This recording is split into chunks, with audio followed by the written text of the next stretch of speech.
So the first question is about your view of U.S. national security strategy. Actually, the White House released that document 2 weeks ago, and you are a specialist not just in American politics, but also your view about realism in the strategy.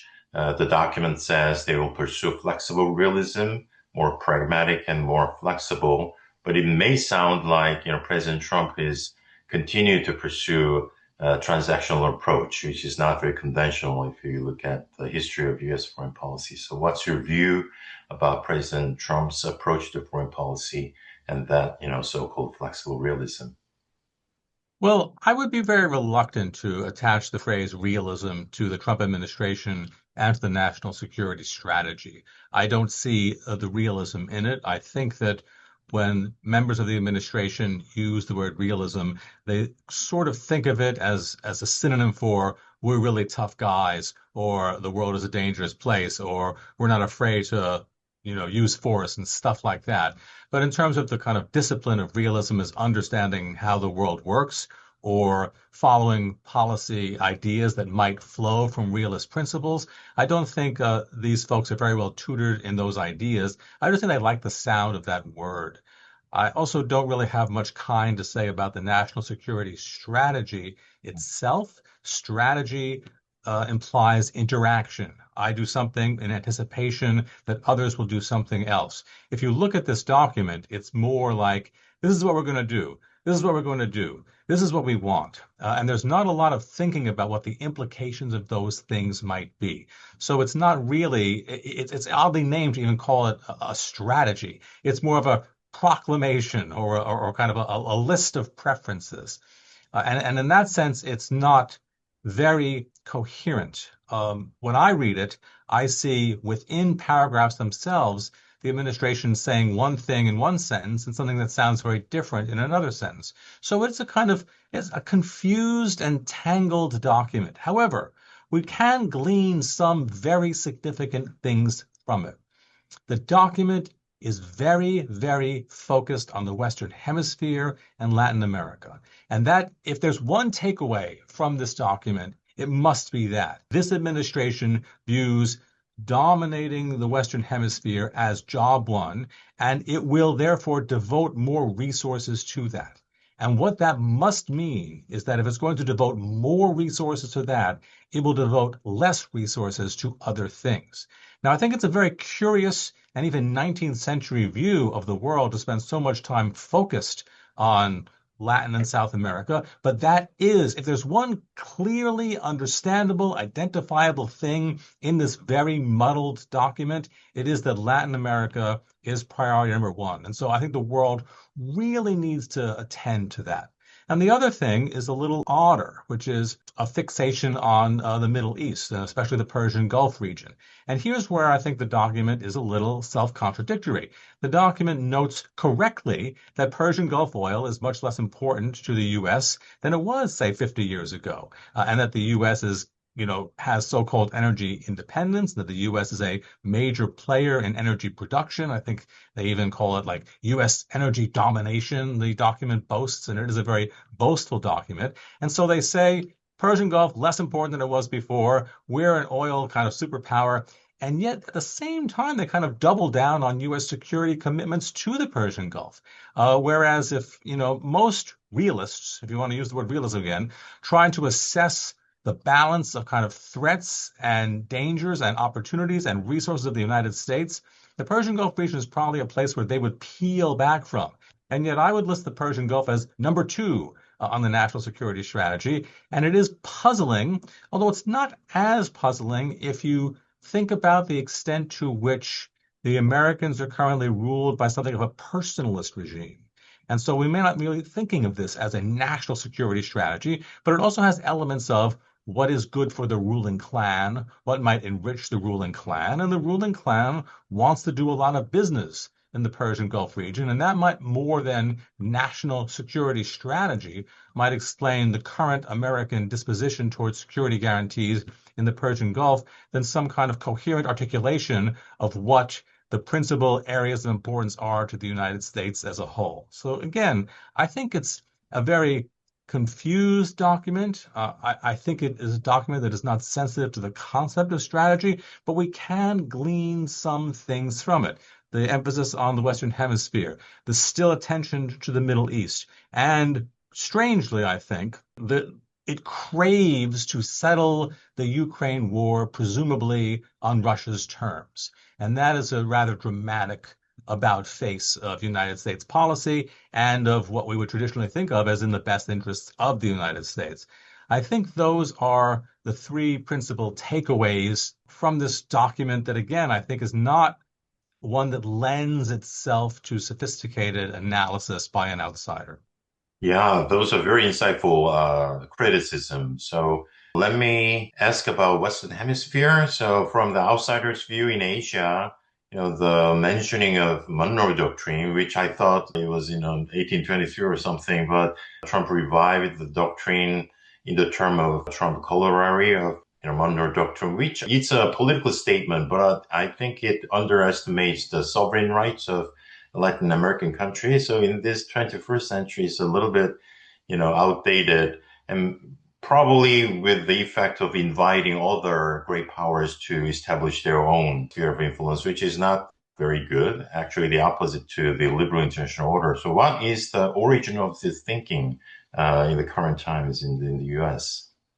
Well, I think the last point you raised is the most important one. So I'm going to start with that and then work backwards to the Trump corollary to the Monroe Doctrine, because as you rightly observe, the U.S. seems to be asserting that it should be permitted to dominate its near abroad by reasons which it seems fitting. And if it's going to do, and that outsiders cannot do those things in quote unquote its hemisphere. And if the U.S. is asserting that, then as you note, it would seem to suggest to other regional powers that maybe they ought to be allowed to dominate their near abroads without interference from other powers. And this, I do think, is a dangerous and destabilizing precedent to try and set. But as I said, this is not a document that is thinking things through in that way, right? When I said it's not really strategy, it's pronouncement. So a strategy would be, if I do this, what types of responses will I elicit? What will be the consequences of those behaviors around the world? And I think you're really right to put your finger on the notion that if the U.S. says, here's how the world works, great powers dominate their near abroads, no questions asked, and they get to do whatever they want, well, they might have what I'd like to call the tyrant's takeaway, right? Which is, what are the lessons that will be learned by other militarized powers who might want to dominate their near abroads? I do think I'm repeating myself a bit, but this is so dangerous and so destabilizing, and also so, I think, not thought through. But now, if I could track back to the first part of your question, which is important, but I don't think it's quite as important as this huge unspoken consequence of this, is that this so-called Trump corollary to the Monroe Doctrine, as you said, something that was originally articulated in the early 19th century, isn't fully fleshed out, right? I mean, I could not describe what the Trump corollary to the Monroe Doctrine is in a sentence. We do know the President of the United States really enjoys attaching his name to things. And so perhaps the people who wrote this document thought that they would please their superior by calling something, by his name. We have a Trump corollary to the Monroe Doctrine. What that actually means in practice, again, is unspecified, and I don't fully understand it beyond an assertion of dominance.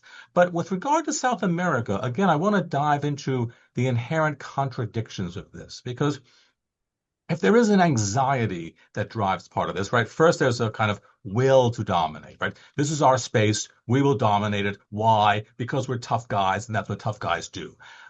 But if there's an anxiety underlying it, it is that China has become an extremely important economic player in many of the countries in South America. And many South American countries rely heavily on their ability to export to China. It's a very important part of their economies. Now, if the U.S. wanted to somehow wean South American economies off of their so-called dependence on China's markets, well, what would that involve in practice? Probably it would involve reorienting trade relations to increase their trade relations with South American nations. But if you look at the document, and the pronouncements from the administration more generally, this is not an import-friendly administration, right? This is Mhm. an administration that views imports as somehow undermining America. So it's really hard to see from a political standpoint how the United States is going to elicit behavior from South American states to get them to shift away from their economic relations with China if the United States is going to be hostile to the idea of embracing more intimate economic relations with the states of South America. So again, there's not a ton of coherence there. There is this declaration, we will do whatever the heck we want to do, however the heck we see fit, even if it involves things that very much look like war crimes. We're talking about kind of the shooting of survivors from Mhm. the boats that the administration took out off the coast of South America. And we don't care what anybody thinks about that, which again is kind of a precedent setting style of behavior that we need to be attentive to. So once again, I don't see realism. I see confusion. I see pounding the table. I see the assertion of dominance. I see kind of strutting, but I don't see a well thought through or articulated policy or plan. Great, great. Yeah. You touched upon the China element in the Western Hemisphere, and we are wondering about the U.S. China policy in the document. So one is about, try to reduce Chinese influence in the Southern Hemisphere, Western Hemisphere and Southern and Central America, because to most of the Latin American countries, China is the number one trading partner right now, maybe expanding their Yeah. political influence. That leads to the question about U.S. China policy when they deal with the Indo-Pacific strategy. So when U.S. says that, as you said, regional domination in Western Hemisphere, but they say they should protect a balance of power in Indo-Pacific, meaning that China can be a big power, but it should not dominate the region, which is actually the opposite of the Trump's version of his own sphere of influence. Maybe China is confused. Is there any deal for great powers domination for sphere of influence, or you're not, prove Chinese influence in the Pacific region? So, what do you think about U.S. China policy generally in the document? I think the most important thing in the document was how little it had to say of substance with regard to U.S.-China relations. Again, it was very assertive about, the potential China threat looming large more generally. But if you look at U.S. administrations in the 21st century, they have, in a more or less wary and cautious way, understood that China is emerging as a capacious military power and a potential kind of peer geopolitical competitor. That doesn't mean they're going to go to war, but there's been an alertness to this. This is a, very, very powerful state that is getting more powerful, and it lives in that neighborhood. And so much of U.S. policy was oriented toward, well, what will be our political and defense style reaction to the changing geopolitical environment in East Asia? And most administrations, again, in very different ways, understood that to be one of the principal geopolitical challenges that the U.S. was facing. And I do think it's interesting the extent to which that particular challenge, which to most quote unquote realists would seem to be a very high level problem to address, is not on the front burner with regard to the American vision of how the world works. And so I do think that's also telling. And I do think that regional actors need to be aware of that. Again, what we know is that America has announced that it's going to devote more resources to the Western Hemisphere. America has announced that the Middle East is still very important to it. Well, what does that mean? I mean, to me, it implies that the American engagement with East Asian politics represents a lower priority, and that could be significantly consequential. Right, right, right. Great. So if I read the economic security aspect of the document, President Trump puts a lot of emphasis on the economic relations with China, trying to getting benefit maybe from the negotiations next year in April. Trump will visit China. So maybe try to maintain the status quo militarily, but try to gain as much as possible economically from China. And there is a weak point for United States in terms of getting the critical minerals like rare earth material.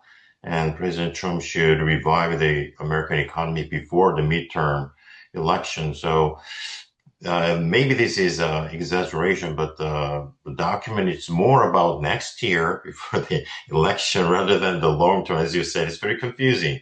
So we are having some mixed signal in Asia how to, uh, get on terms with the U.S. China relations. Is it going better or is it getting worse? So it's confusing. I think it's understandable to be confused. I mean, this is un I think to an unprecedented extent in modern American history, a very personalist administration. That is, that it is guided by the whims of the president, which isn't to say that we haven't had important, influential, and charismatic presidents throughout our history who are at the top of the leadership structure and directing policy.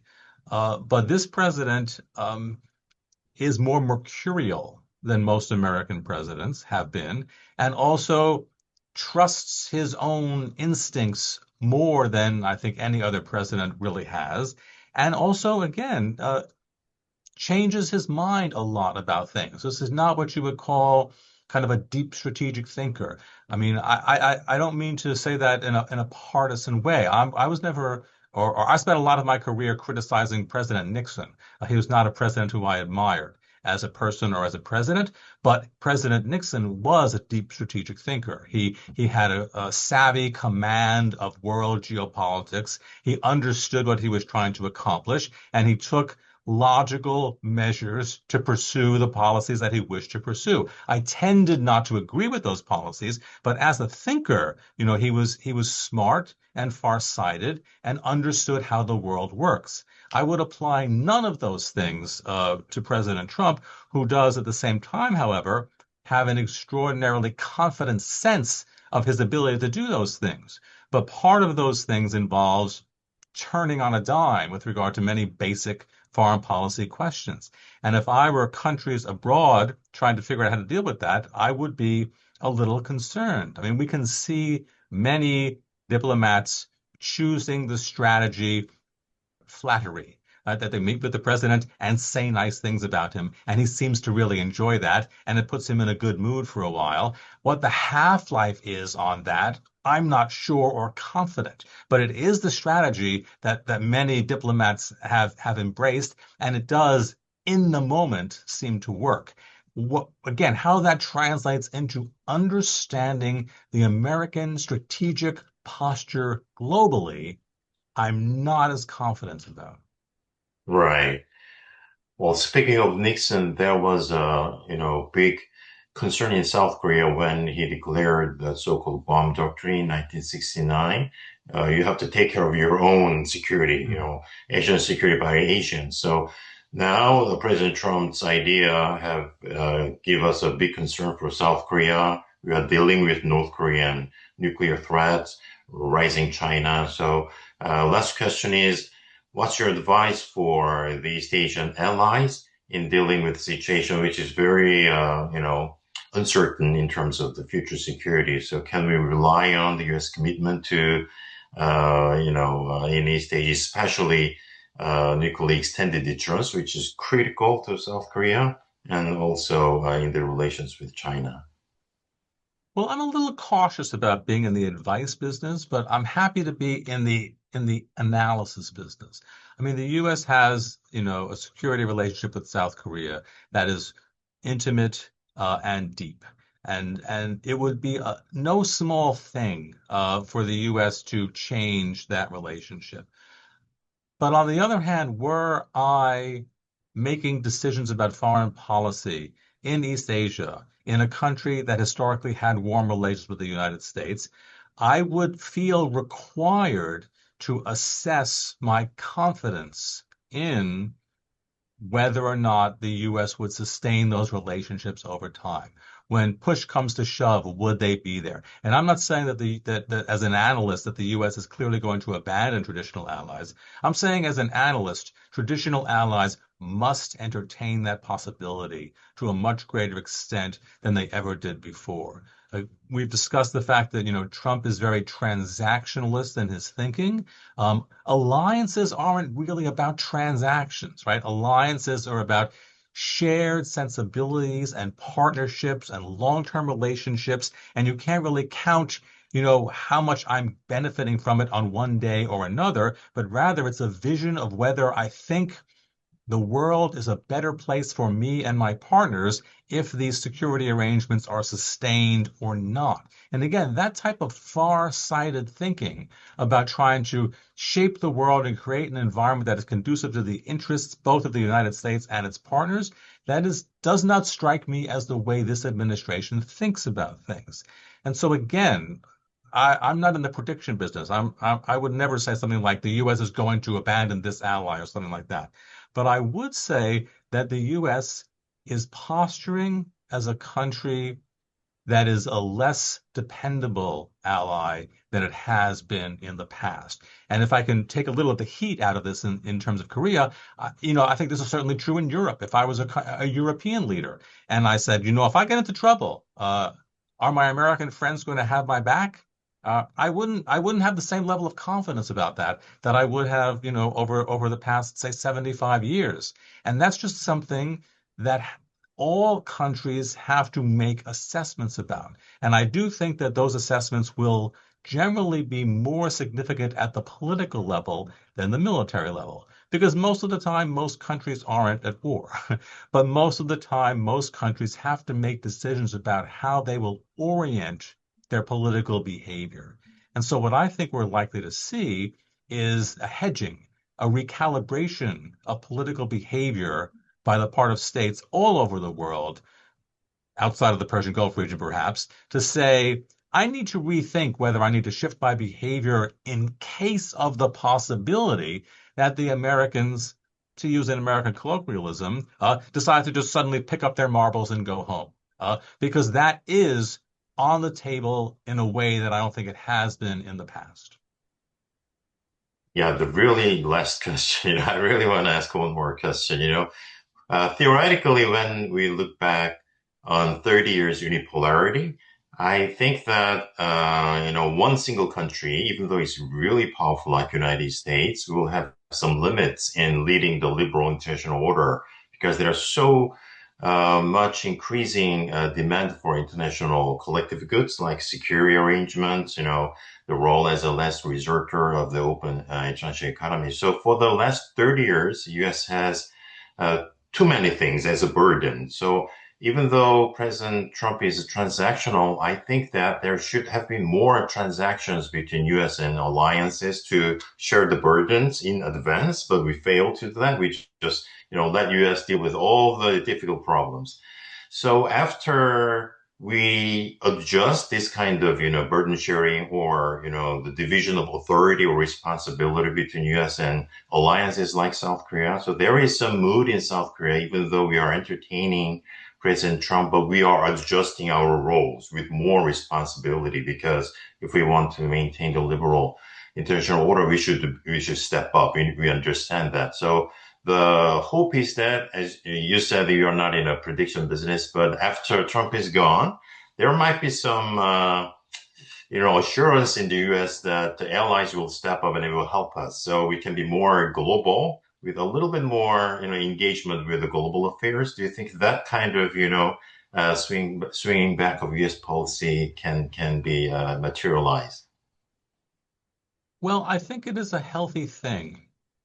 And I think all American presidents going back again 50 years, if not more, for allies of the U.S. to take a larger role in their own kind of defense and their defense spending. And this is something that has, that administrations have chafed at for decade after decade. And I think the president can point to the idea that he has certainly put the fear of God in many of the allies and gotten them to be more assertive with their own defense spending than any previous American president has done. And if he wants to count that as an American success story, I'm prepared to count that in the plus column for him. But your question is a more general one. I mean, does that mean that cooperation between the U.S. and its traditional allies will, in the coming years, be enhanced or not? I think that is an open question. I think that is also a question of American domestic politics. As you're right to note that, at some point we will be beyond the Trump administration. And so the question is whether the Trump administration will have left an indelible transformation on the way in which the U.S. imagines its role in the world, or whether it will be more of a passing phase. Sitting here in the United States, I do think it's hard to imagine that there won't be permanent consequences of the Trump administration's policies, even when Trump himself has left the stage. And so I do think we are going to see a more dangerous, less stable world as a consequence of the new disposition that we'll be able to associate with the United States. I think that's unfortunate, but I'm not here to bemoan what's fortunate or what's not fortunate. I'm here to observe that as the U.S.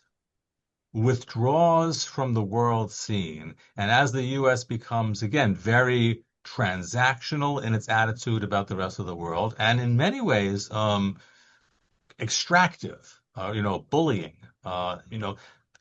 that will elicit reactions, that will elicit behaviors from other states, and it will affect the disposition of overall world politics and the prospects for international cooperation more generally. My own instinct is that that will be not a productive thing for global problem solving. Okay, thank you very much. Thank you for taking your time to, join us. We really learned a lot. Thank you for your excellent insights and wisdom. It's been a real pleasure talking with you.